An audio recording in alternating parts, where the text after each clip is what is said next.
Hello guys, നമ്മളിന്ന് ചെയ്യാൻ പോകുന്നത് ഒരു സ്റ്റീരിയോ ആംപ്ലിഫയർ അസംബ്ലിംഗ് ആണ്.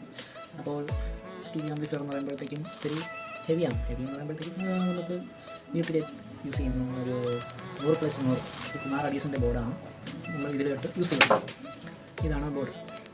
ഈ ബോർഡ് ഒത്തിരി ക്വാളിറ്റിയുള്ള നല്ല മാർക്കറ്റിൽ കിട്ടുന്ന ഒരു ബോർഡാണ്.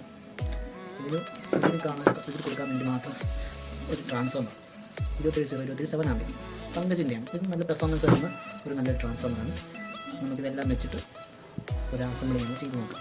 ഒരു വീഡിയോ കാണാം. ഫസ്റ്റ് നമ്മൾ ആദ്യം മെയിനായിട്ട് ചെയ്യേണ്ടത് ഇതിൻ്റെ ബുഷ് എപ്പോഴും ഫസ്റ്റ് നമ്മൾ ആദ്യമേ പിടിപ്പിച്ചാൽ പിന്നെ എല്ലാം സെറ്റ് ചെയ്ത് കഴിയുമ്പോഴത്തേക്കും നമുക്കത് പാടില്ല, എളുപ്പമായിട്ട് നമുക്ക് സെറ്റ് ചെയ്യാം.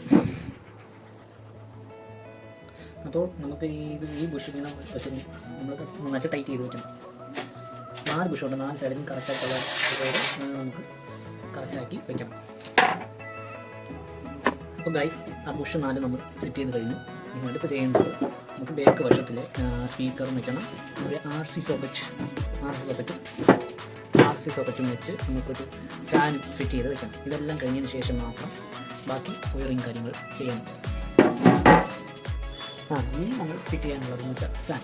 ഈ ഫാൻ ഉണ്ടെങ്കിൽ മാത്രമേ നമ്മുടെ ബോഡിന് കൂളിംഗ് കിട്ടാവുള്ളൂ. അത് ഓവർ ഹീറ്റ് ആകുമ്പോഴത്തേക്ക് ഈ ഫാനാണ് അതിനെ കൂളിംഗ് ആക്കുന്നത്.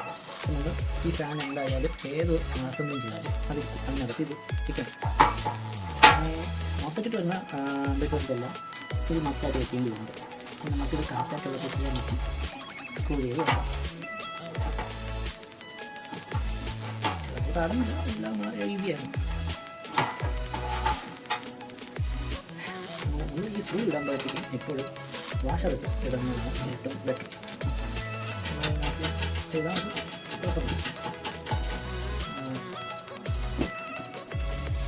അപ്പോൾ ഗൈസ്, ഫാനാണ് കണക്ട് ചെയ്ത് കഴിഞ്ഞു. ഇനി നമുക്ക് സ്പീക്കർ സോക്കറ്റും പീസ് ഹോൾഡറും കൂടെ കണക്ട് ചെയ്താൽ പിന്നെ ഒരു RC സോക്കറ്റും കൂടെ സെറ്റ് ചെയ്ത് കഴിഞ്ഞാൽ ഇവിടുത്തെ ബേക്കിലത്തെ പണി ഫിനിഷാണ്. പിന്നെ ഉള്ളതെന്ന് വെച്ചാൽ ബോർഡെല്ലാം വെച്ച് നോക്കി അളവെല്ലാം വെച്ച് നോക്കി ഈ ഇവിടെ എല്ലാം ഹോൾ അടിക്കണം. ഈ ബോർഡെല്ലാം ഇങ്ങനെ വെച്ചാലേ നമുക്ക് ഏത് പൊസിഷനാണെന്ന് നോക്കിയതിന് ശേഷം ഹോൾ അടിച്ചതിന് ശേഷം മാത്രം ഈ ബോർഡ് ഫിറ്റ് ചെയ്ത് വെക്കാൻ പറ്റുള്ളൂ. അപ്പോൾ ബാക്കി പണിയിലോട്ട് പോകാം. ഞാൻ ഇതിൽ യൂസ് ചെയ്യുന്നത് ഇതേമാതിരിയുള്ള സ്പീക്കർ സോക്കറ്റാണ്. ഇതിനേക്കാളും കൂടിയ സ്പീക്കർ സോക്കറ്റ് കിട്ടും മാർക്കറ്റിൽ, പക്ഷേ നമുക്കിത് മതി. ഇത് അത്യാവശ്യം നല്ല ക്വാളിറ്റിയുള്ള സ്പീക്കർ സോക്കറ്റാണ്.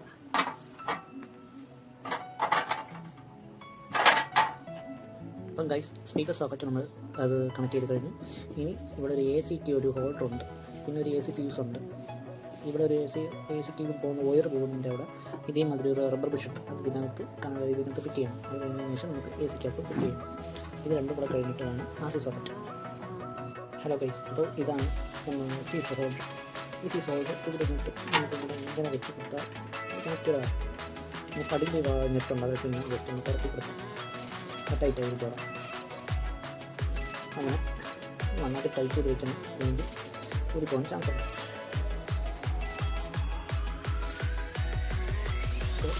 ഫീസ് ഹോൾഡർ പണി കൊടുക്കുന്നു.